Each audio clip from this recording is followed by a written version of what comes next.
A heart murmur is blood going through the heart, and the heart has 4 different valves, and sometimes those valves cause turbulence, and that causes the sound of a murmur.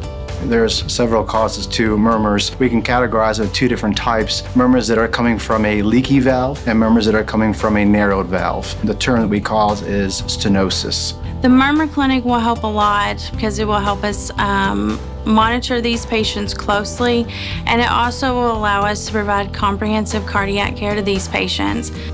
The Murmur Clinic, I think, is going to give another avenue to our community so that somebody can take advantage of the resources of a cardiologist and a cardiothoracic surgeon so that everybody is treated appropriately. And that may not be an operation. That may be closure monitoring.